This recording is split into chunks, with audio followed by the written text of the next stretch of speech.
नेपाल को क्यों जलाया गया?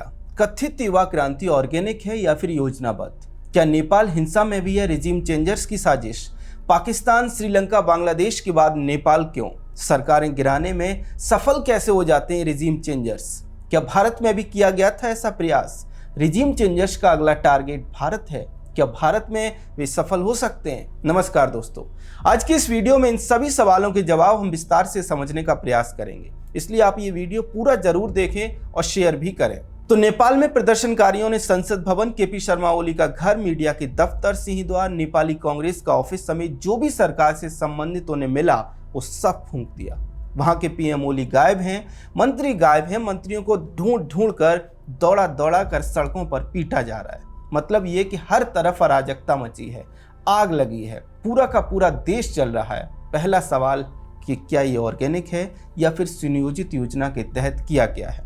ये सवाल इसलिए उठता है क्योंकि कई पड़ोसी देशों के मामले में हमने देखा है कि पश्चिम में बैठे रिजीम चेंजर्स अपने लाभ के अनुसार देशों में सरकार गिराते और बनाते हैं। जैसे बांग्लादेश में हसीना सरकार गिराकर यूनुस को बिठाया गया। देखिए, जैसा कि रिपोर्ट्स बता रहे हैं कि नेपाल का ये आंदोलन पूरी तरह से ऑर्गेनिक नहीं है, लेकिन रिजीम चेंजर्स इसमें सफल हुए क्योंकि नेपाल में राजनीतिक दल पिछले कुछ वर्षों में पूरी तरह से फेल हो गए थे। सरकारों का बार बार गिरना और बनना यह बताता है कि वहां की राजनीति सरकारों को बनाने और गिराने तक ही सीमित हो गई थी। जो मैं कह रहा हूं उसका अंदाजा आप इस बात से लगाएं कि पिछले लगभग 2 दशक में नेपाल ने लगभग 15 सरकारें देखी हैं। ये बात साबित करती है कि राजनेता और राजनीतिक दल देश हित को लेकर कितने गंभीर रहे हैं। राजनीतिक अस्थिरता, चरम भ्रष्टाचार, भाई भतीजावाद, नेताओं और उनके परिवारों की चरम रईसी और शासन तथा प्रशासन के पूरी तरह से कोलैप्स कर जाने के कारण आम नागरिक में गुस्सा तो पहले से था। कह सकते हैं कि उचित शासन और प्रशासन की कमी ने देश में एक वैक्यूम क्रिएट कर दिया था। नेपाल के युवाओं में जिन्हें जेन जी कहा जा रहा है, उनमें गुस्सा इसलिए भी था क्योंकि उन्हीं के सामने पिछले लगभग 15 साल में 14 सरकारें बदल गईं। एक भी सरकार अपना कार्यकाल पूरा नहीं कर पाई। एक नज़र में देखते हैं कि कैसे नेपाल में कपड़ों की तरह पिछले कुछ वर्षों में सरकारें बदली। 2008 में नेपाल से राजशाही खत्म करने का ऐलान किया गया। उसके बाद 2009 में पुष्प कमल दहल ने इस्तीफा दिया और माधव कुमार वहां के पीएम बन गए। 13 महीने के बाद उन्होंने भी इस्तीफा दे दिया और झालानाथ खानल पीएम बन गए। 6 महीने के बाद खानल का इस्तीफा हुआ और बाबूराम भट्टराई पीएम बन गए। भट्टराई ने लगभग 18 महीने सरकार चलाई और फिर खिलराज रेग्मी 11 महीने के लिए, सुशील कोइराला 20 महीनों के लिए पीएम रहे और फिर दोबारा से केपी शर्मा ओली 10 महीने के लिए, पुष्प कमल दहल प्रचंड 10 महीने के लिए पीएम बन गए। फिर शेर बहादुर देउबा कुछ समय के लिए, फिर केपी शर्मा ओली, फिर शेर बहादुर देउबा, फिर पुष्प कमल दहल प्रचंड और फिर केपी शर्मा ओली। मतलब ये कि पिछले लगभग 15 साल से नेताओं ने प्रधानमंत्री पद को मजाक बनाकर रख दिया था। एक साल 10 महीने के लिए बारी बारी से पीएम बनते रहते थे। इससे हुआ क्या? इससे हुआ ये कि एक पूरी की पूरी पीढ़ी इन 15-17 वर्षों में ये देखते हुए बड़ी हुई कि कैसे उनके नेता सत्ता का खेल खेलते हुए मौज काट रहे हैं। पूरी पीढ़ी में राजनीति को लेकर, नेताओं को लेकर नफरत भर गई। मजे की बात यह है कि नेपाल की राजनीति में ये सब उन कम्युनिस्ट पार्टियों के सत्ता में रहते हुए हुआ जो खुद को गरीबों के लिए काम करने वाली बताती हैं। खैर, इस नफरत का, इस घृणा का और जो वैक्यूम क्रिएट हुआ उसका फायदा रिजीम चेंजर्स ने उठाया। उस वैक्यूम को भरते हुए उन्होंने नेताओं के प्रति युवाओं की नफरत को फ्लेयर अप कर दिया और आज हम जो नेपाल में देख रहे हैं उसी का परिणाम है। इस आधार पर कहा जा सकता है कि नेपाल की हिंसा वहां की सरकार के प्रति लोगों के गुस्से का परिणाम तो है ही, लेकिन उसमें उत्प्रेरक का काम रिजीम चेंजर्स ने किया। अब सवाल है कि नेपाल ही क्यों? तो देखिए, पाकिस्तान में पहले से ही कठपुतली सरकार है। बाकी सब कुछ जिहादी जनरल आसिम मुनीर कंट्रोल करता है और मुनीर को अमेरिकन डीप स्टेट कंट्रोल करता है। श्रीलंका में हम देख चुके हैं कि कितना बड़ा कथित आंदोलन हुआ था, वहां भी नेपाल वाला तरीका ही अपनाया गया था। बांग्लादेश में नेपाल श्रीलंका से अलग तरीका ये था कि गुस्से को मैन्युफैक्चर किया जाए, छात्रों को भड़काया जाए। लेकिन इन सभी रिजीम चेंज ऑपरेशंस को सफल बनाने के लिए युवाओं का और छात्रों का इस्तेमाल किया गया। एक वैक्यूम अगर बना हुआ मिला तो उसे भरा गया या फिर वैक्यूम क्रिएट किया गया और फिर उसमें अपनी टांग अड़ाई गई। अब सवाल उठता है कि क्या नेपाल जैसा प्रयास भारत में भी किया गया?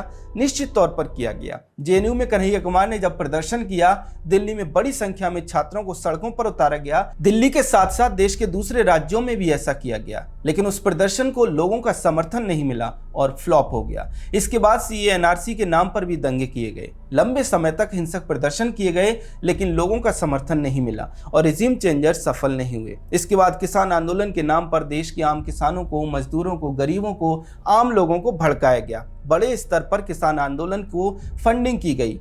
लंबे समय तक आंदोलन चला। पंजाब और हरियाणा से किसानों को जोड़ा भी गया, लेकिन राष्ट्रीय स्तर पर आंदोलन को लोगों का समर्थन नहीं मिला और पीएम मोदी ने कृषि कानून वापस लेकर आंदोलन की कमर तोड़ दी। आप नोटिस कीजिए कि भारत के केस में सभी प्रदर्शन में आम लोगों का समर्थन रिजीम चेंजर्स या फिर कांग्रेसी, वामपंथी और आंदोलन जीवियों को नहीं मिला। जानते हैं क्यों?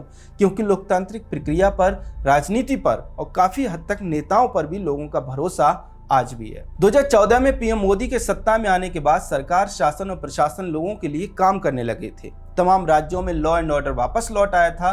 सरकार सरकार की तरह चलने लगी थी। सवाल है कि उससे पहले क्या था, तो आप यकीन नहीं करेंगे, लेकिन सच ये है कि उससे पहले हमारे देश में बिल्कुल वही परिस्थितियां थीं जो पिछले 15 साल से नेपाल में दिखाई दे रही हैं। 1990 से शुरू करते हैं। बोफोर्स घोटाले के आरोप में 1989 का चुनाव राजीव गांधी हार गए और नेशनल फ्रंट की सरकार में वीपी सिंह प्रधानमंत्री बन गए। 11 महीने में उनकी सरकार गिर गई। कांग्रेस के समर्थन से चंद्रशेखर ने सरकार बनाई, लेकिन वे 7 महीने ही प्रधानमंत्री रह पाए। इसके बाद 1991 से 1996 तक नरसिम्हा राव ने जरूर पूरे 5 साल सरकार चलाई, लेकिन वो कैसे चलाई ये देश को याद होगा। देश को याद होगा कि कैसे उन्हें अपनी सरकार बचाने के लिए जेएमएम के सांसदों को पैसे देने पड़े ताकि उनका वोट लिया जा सके। पर 1996 के चुनाव के बाद फिर वही परिस्थितियां बन गईं। 13 दिन अटल जी प्रधानमंत्री रहे, 10 महीने एचडी देवेगौड़ा रहे और 11 महीने आईके गुजराल रहे और फिर 2 साल बाद ही दोबारा से 1998 में आम चुनाव हुए और तब 98 में बनी सरकार को संसद के पटल पर मात्र 1 वोट से गिरा दिया गया। जी हाँ, अटल जी की सरकार मात्र 1 वोट से गिराई गई थी। फिर चुनाव हुए और दोबारा से वाजपेयी जी के नेतृत्व में सरकार बनी जो 2004 तक सत्ता में रही। लेकिन 2004 के चुनाव के बाद कांग्रेस ने फिर वैसी ही परिस्थितियां बनाई। 2004 के चुनावी नतीजों में कांग्रेस की 145 सीटें आईं। ध्यान रखिए, कांग्रेस की 145 सीटें आईं और बीजेपी की 138। ऐसे में कांग्रेस ने समाजवादी पार्टी और लेफ्ट पार्टियों को साथ लाकर यूपीए बनाया और सरकार बना ली। एक बात बहुत ध्यान से समझिए कि चुनाव के दौरान 2004 का जब लोकसभा चुनाव हुआ, उस दौरान यूपीए कोई गठबंधन नहीं था, बल्कि गठबंधन चुनावी नतीजों के बाद बनाया गया था। इसके बाद हमने देखा कि कैसे लेफ्ट पार्टियों के दबाव में यूपीए की सरकार चली। सोनिया गांधी ने सुपर पीएम बनकर देश को चलाया। संविधान और लोकतंत्र की धज्जियां उड़ाई गई। यूपीए के दोनों कार्यकाल में हुए स्कैम्स का ही परिणाम था कि देश के आम लोग राजनीति से एक तरह से नफरत करने लगे थे, बिल्कुल वैसे ही जैसे नेपाल में इस समय लोग करते हैं। नेताओं को लेकर भी हमारे देश में यही सोच बन गई थी कि सब भ्रष्ट होते हैं, जैसे कि नेपाल में इस समय लोग सोच रहे हैं। यूपीए 2 में तो हर दिन भ्रष्टाचार के नए नए केस सामने आते थे। परिणाम ये हुआ कि लोग राजनीतिक सत्ता से त्रस्त आ गए, जैसे कि नेपाल में इस समय आए हैं। 2012 और 2013 का साल याद कीजिए, जब हर कोई सरकार और नेताओं को दिन रात कोसता था। इसके बाद जब पीएम मोदी राष्ट्रीय राजनीति में उभरे, तब लोगों को एक उम्मीद दिखाई दी और 2014 के बाद जब पीएम मोदी प्रधानमंत्री बने तो वे उस उम्मीद पर खरे उतरे। यही कारण है कि आज हम देखते हैं कि देश के लोग, विशेष तौर पर युवा, राजनीति में बढ़ चढ़कर भाग लेते हैं, खुद को राजनीति से जोड़ते हैं। सरकारें भ्रष्टाचारी ही होती हैं, ये परसेप्शन पिछले 10-11 साल में बदला है। सरकार के सर्वोच्च स्तर पर पीएम मोदी ने भ्रष्टाचार को जड़ से खत्म कर दिया है। डीबीटी से लोगों के पास सीधे पैसा पहुंचता है। इससे बड़े स्तर पर भ्रष्टाचार खत्म हुआ है। यही कारण है कि भारत में तमाम प्रयासों के बाद भी रिजीम चेंजर्स लोगों को अपने साथ नहीं जोड़ पाए और इसलिए उनका एक भी प्रयास आज तक सफल नहीं हुआ। खैर, नेपाल में जो कुछ हो रहा है उसको लेकर आपका क्या कहना है, कमेंट सेक्शन में हमें जरूर बताएं। अगर आपको हमारा कंटेंट पसंद आता है तो हमारे चैनल को सब्सक्राइब भी कर लें। जय हिंद।